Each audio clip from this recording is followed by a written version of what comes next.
자, 여러분 안녕하세요.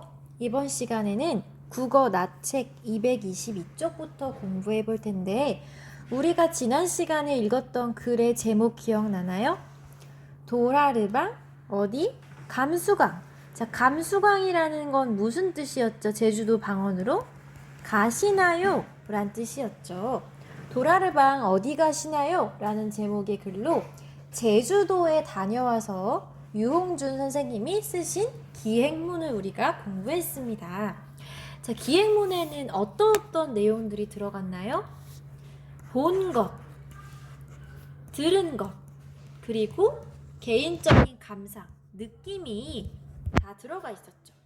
직접 본 것을 기록도 하고 들은 것, 전설이라든지 이름의 유래라든지 이런 것들도 들어가고 그 순간순간에 내가 느낀 감정들도 들어가 있었어요. 이것들이 모두 잘 들어가도록 쓴 글이 기행문이 됩니다. 우리는 이번 시간에 기행문에 꼭 들어가야 할 내용들을 생각하고 공부해 보도록 합시다. 여러분 교과서 222쪽으로 다시 가볼게요. 3번 기행문에 들어가야 할 내용을 생각하며 보기에서 알맞은 말을 골라 빈칸에 써봅시다. 보기에 어떤 말들이 있나 한번 볼게요. 첫 번째는 보고 들은 것, 방금 얘기했죠? 본 것과 들은 것, 또 다닌 곳, 또 생각하거나 느낀 것이 기행문에 들어가야 한다고 합니다. 유홍준 선생님의 글에서 각각 그 짧은 부분을 보고 보기 3개 중에 어떤 것에 가장 잘 해당하는지 생각해서 빈칸을 채워보도록 합시다.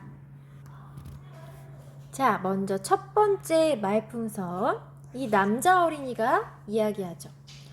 우리는 어리목에서 출발하여 만세동산을 지나 1700고지인 윗세 오름까지 올라 그곳 산장휴게소에서 준비해간 도시락을 먹고 영실로 하산하면서 한라산의 아름다움을 만끽했다. 이 남자 어린이가 포착한 그의 부분은 무엇이 드러나죠?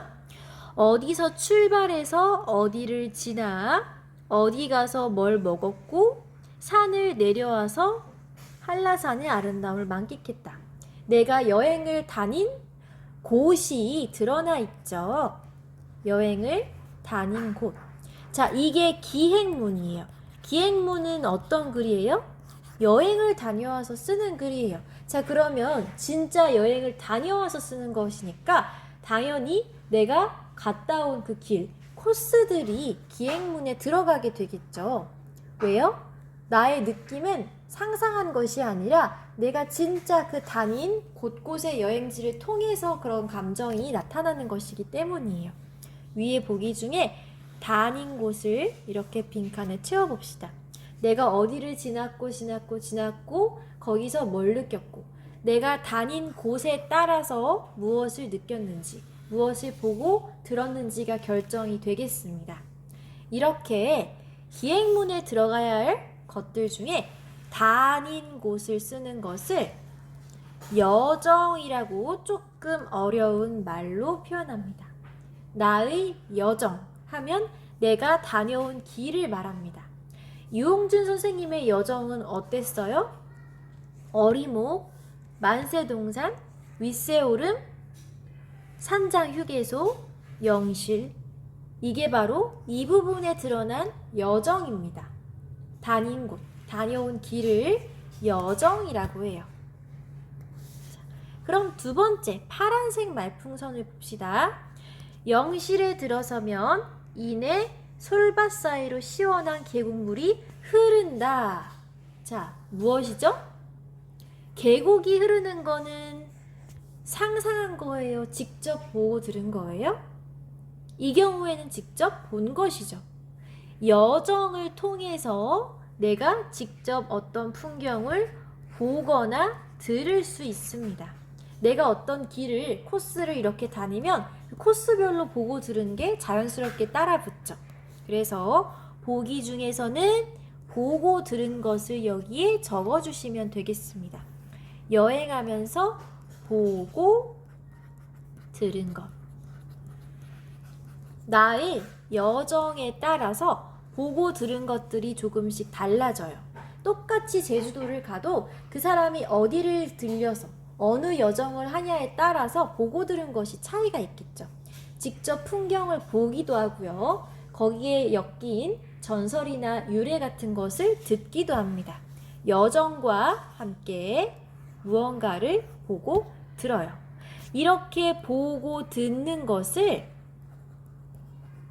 어려운 말로 견문이라고 하는데요. 한자죠. 견문. 한자로 견은 무슨 뜻일까요? 견은 보다. 문은 듣다. 견문은 보고 듣는 걸 말합니다. 자, 위에서 우리가 다닌 곳을 두 글자로 뭐라고 했어요? 여정. 내가 어리목에서 출발해서 동산을 지나 오름에 갔고 이 여정에 따라서 자연스럽게 각 코스에서 보고 들은 게 생깁니다. 다시 말하면 여정에 따라서 견문이 생겨나게 됩니다. 내가 어느 곳을 지나가냐에 따라서 내가 보고 듣는 게 조금씩 달라지겠죠. 여정과 견문은 완전 따로따로가 아니라 자연스럽게 이루어지는 거 알아두세요. 자, 그럼 이제 뭐가 나오겠어요? 내가 어디를 지났고 뭔가 보고 들었어. 그럼 자연스럽게 거기에 대한 감상이 나오겠죠. 위에 보기에서 보면 생각하거나 느낀 것, 요거를 빈칸에 쓰면 되겠네요. 생각하거나 느낀 것.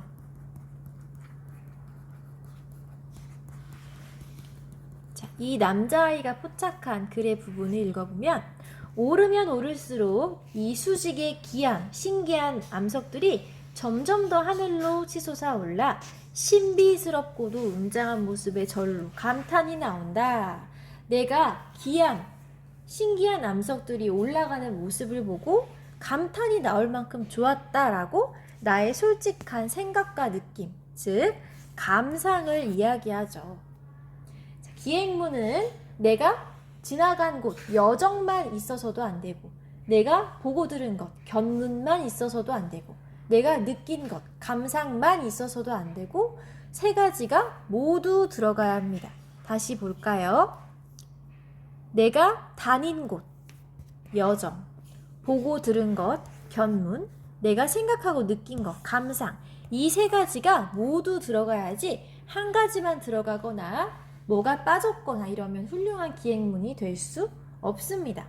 자, 예를 들어서 내가 감상은 실컷 많이 썼는데 정작 어디 다녀왔는지 거기서 뭘 봤는지가 안 드러나 있으면 기행문을 쓴 의미가 없어지겠죠. 그런 느낌을 왜 느끼게 되었는지도 적어야 하니까 반드시 여정과 견문이 들어가야 합니다. 또 반대로 내가 어디를 갔다 와서 뭘 봤는지는 써 있는데 뭘 느꼈는지가 하나도 안 들어가 있다고 생각해 보세요. 그럼 이건 나만의 기행문이 될 수 없어요. 다른 사람이 여행 다녀오고 글을 쓴 거랑은 아무런 차이가 없을 거예요. 기행문이 우리가 두고두고 여행을 기억하는 데 도움이 되는 이유는 다른 사람이 아닌 바로 나의 감상이 들어있기 때문입니다. 내가 직접 다닌 곳, 내가 직접 보고 들은 것, 내가 직접 느낀 것들이 다 들어가서 나만의 기행문을 쓸 수 있는 거죠. 자, 기행문은 그 사람의 개인적인 여행기를 글로 남긴 거예요. 그렇기 때문에 똑같은 코스로 다녀왔다고 하더라도 사람마다 기행문의 내용이 다를 수도 있어요. 똑같은 곳을 다녀왔는데 누구는 좋았고 누구는 안 좋았을 수도 있고 똑같은 것을 보고 들었는데 누군가는 어떤 게 기억에 남고 누군가는 또 다른 게 기억에 남고 이렇게 사람마다 차이가 있다라는 것도 알아두세요.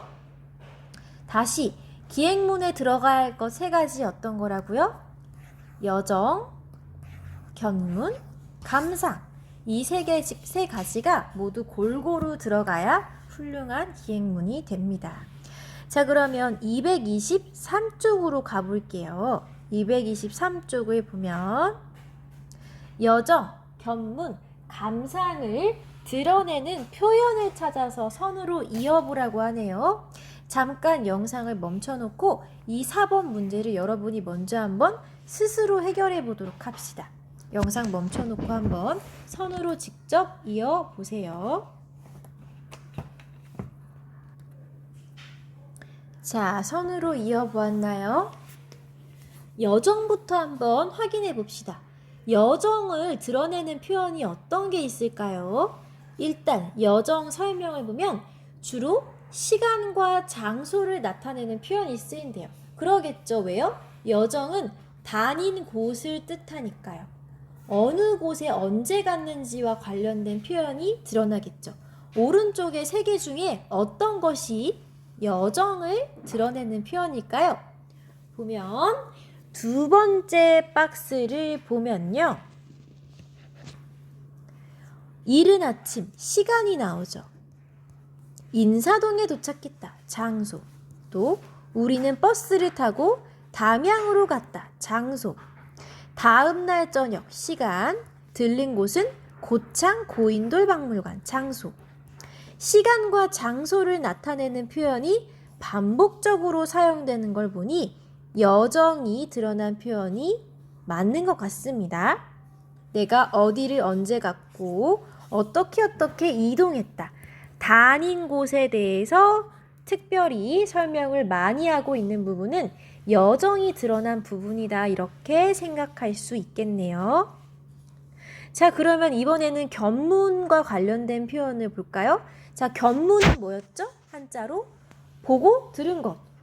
보고 본 것, 그리고 들은 것이에요. 본 것과 들은 것.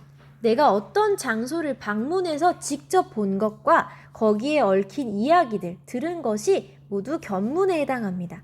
한번 제일 위에 박스를 한번 볼까요? 순천만 습지에서 농개와 짱뚱어를 보았다. 봤다는 표현이 있죠. 불국사에는 청운교와 백운교가 있다.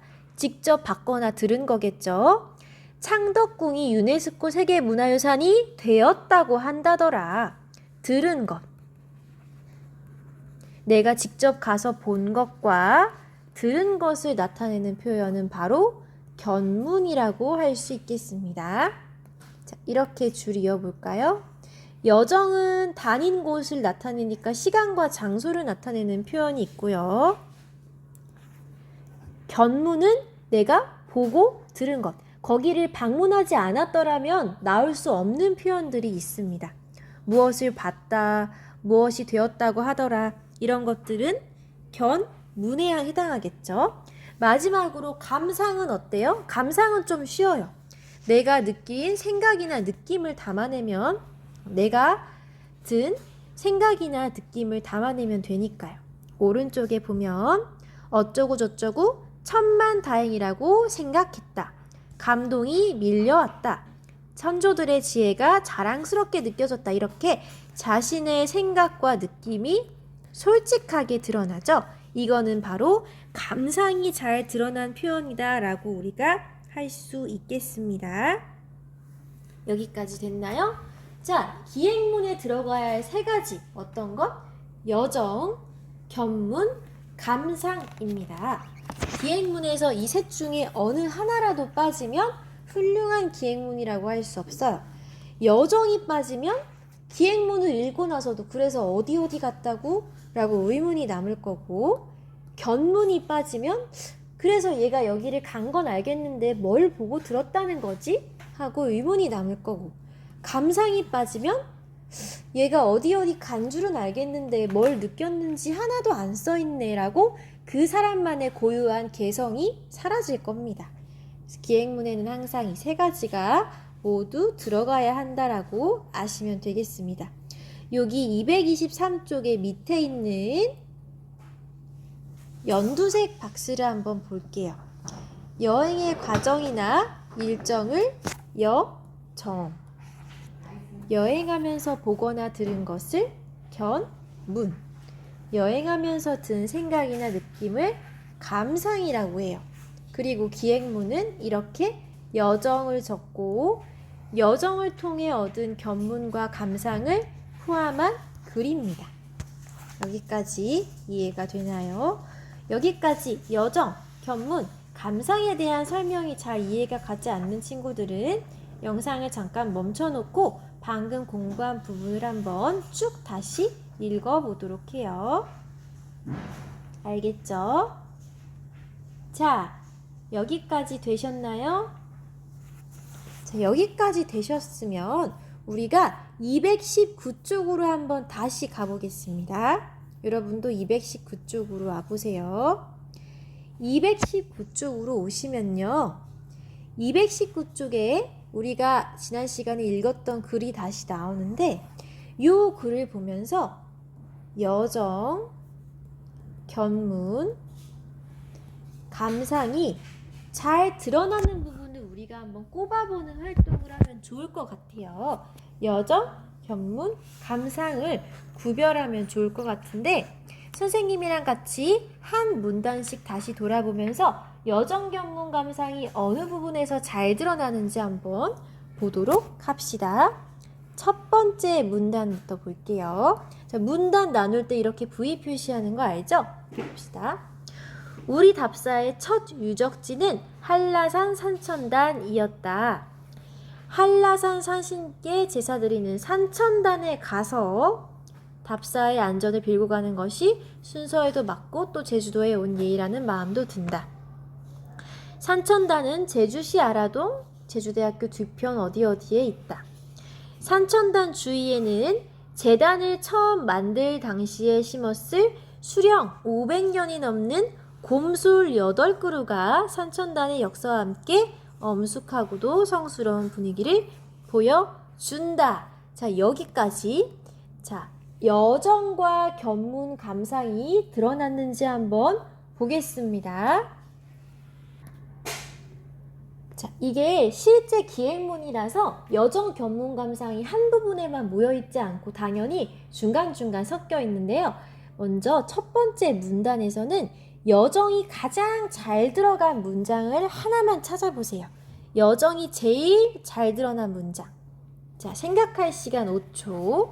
하나, 둘, 셋, 넷, 다섯. 여정이 제일 잘 드러난 문장 한번 밑줄 쳐볼까요?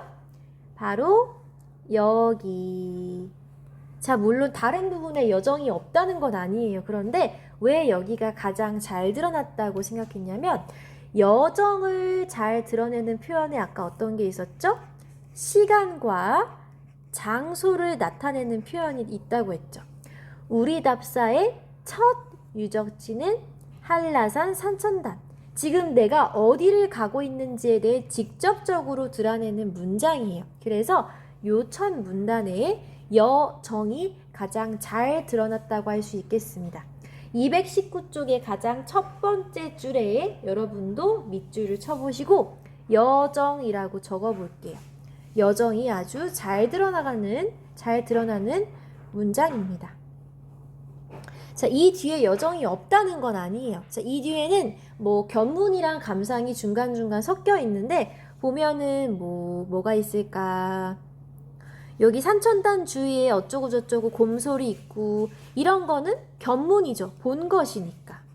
또 이 뒤에 엄숙하고 성스러운 분위기 이거는 감상이 될 수 있겠죠. 여정과 견문과 감상은 항상 섞여 있어요. 그런데 그 중에서 여정이 특별히 잘 드러나는 첫 문장을 이렇게 밑줄을 치고 이런 게 바로 여정이 드러나는 거구나. 여정이 잘 드러나는 표현이구나를 여러분이 알았으면 좋겠어서 밑줄을 치라고 한 겁니다. 이 뒤에는 자연스럽게 여정도 있고 견문도 있고 감상도 섞여 있습니다. 자, 됐죠? 자, 그러면은 아래로 쭉 내려가서 여기 15번이라고 되어 있는 이 문단을 한번 읽어보겠습니다. 이번에는 어디를 가셨대요? 오름 아랫자락에 가셨대요. 오름 아랫자락에는 삼나무와 편백나무 조림지가 있어 제법 무성하다 싶지만 숲길을 벗어나면 이내 천연의 풀밭이 나오면서 시야가 갑자기 탁 트이고 사방이 멀리서 조망된다. 경사면을 따라 불어오는 그 유명한 제주의 바람이 흐르는 땀을 씻어주어 한여름이라도 더운 줄 모른다. 발길을 옮길 때마다, 한구비를 돌 때마다 시야는 점점 넓어지면서 가슴까지 시원하게 열린다. 세 줄에 걸쳐서 아주 자기의 생각과 느낌이 드러나고 있네요. 이렇게 더운 줄 모른다, 가슴이 시원하게 열린다, 이런 식으로 자신의 생각과 느낌을 잘 드러내는 걸 여정, 견문, 감상 중에 뭐라고 할 수 있을까요? 자기의 생각과 느낌이 잘 드러내는 거 바로 감상이 잘 드러나는 부분이라고 할 수 있겠죠. 여러분도 여기 15라고 되어 있는 문단에 선생님처럼 한번 밑줄을 쭉 그어보고 감상이라고 적어봅시다. 다른 부분에도 감상이 들어있고 여정과 견문도 섞여 있어요. 그런데 이 부분은 특히 글쓴이의 감상이 잘 드러나는 부분이라서 이렇게 밑줄을 쳐봤습니다. 자, 표현이 정말 예쁘지 않아요? 한여름에도 더운 줄 모를 정도로 바람이 땀을 씻어준다는 표현도 있고, 발길을 옮길 때마다 시야가 넓어지고 가슴까지 열린다, 이런 멋진 표현까지 쓰셨어요. 자기의 생각과 느낌을 이렇게 아름다운 언어로 표현하는 것도 재주인 것 같죠? 이렇게 보는 사람도 마치 지금 내가 제주도에 있지 않는데 이 글쓴이의 글만 읽어도 꼭 제주도 한가운데 있는 것처럼 정말 멋진 감상이 드러나 있네요. 자, 이 부분은 감상이 잘 드러나는 부분입니다.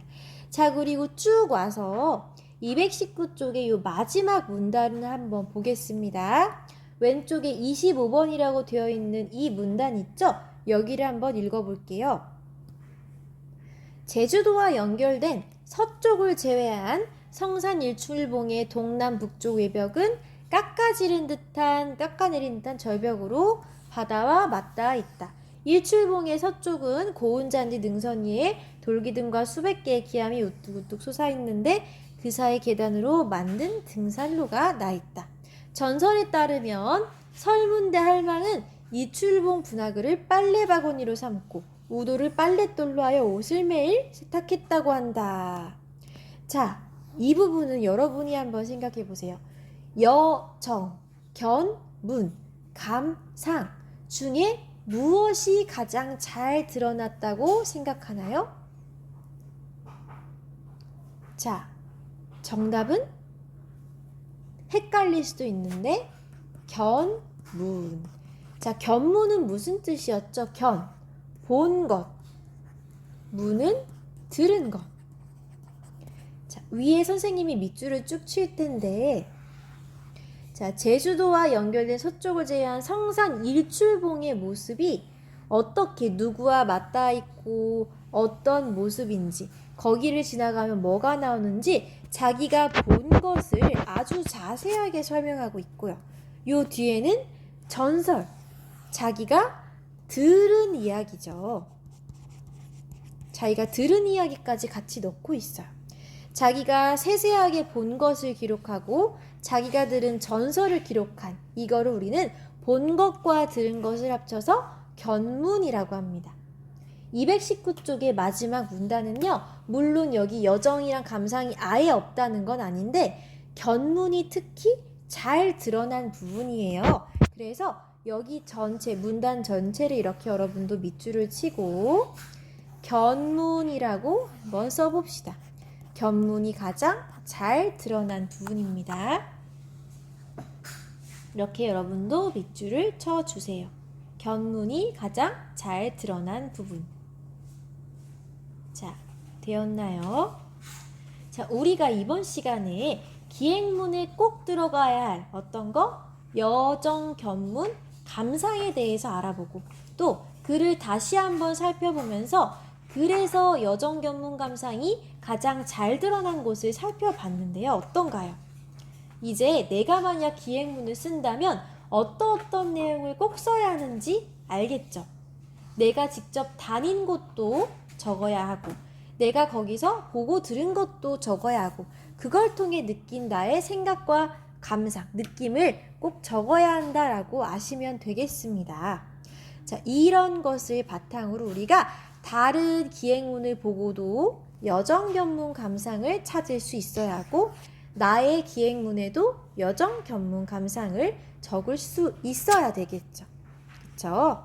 자, 우리가 다음 시간에도 기행문에 대해서 한 번 더 공부를 할 텐데요. 이번 시간에 배운 여정 견문 감상이 잘 드러나도록 여러분이 복습을 한 번 더 해보고 이번 수업 마무리하도록 할게요.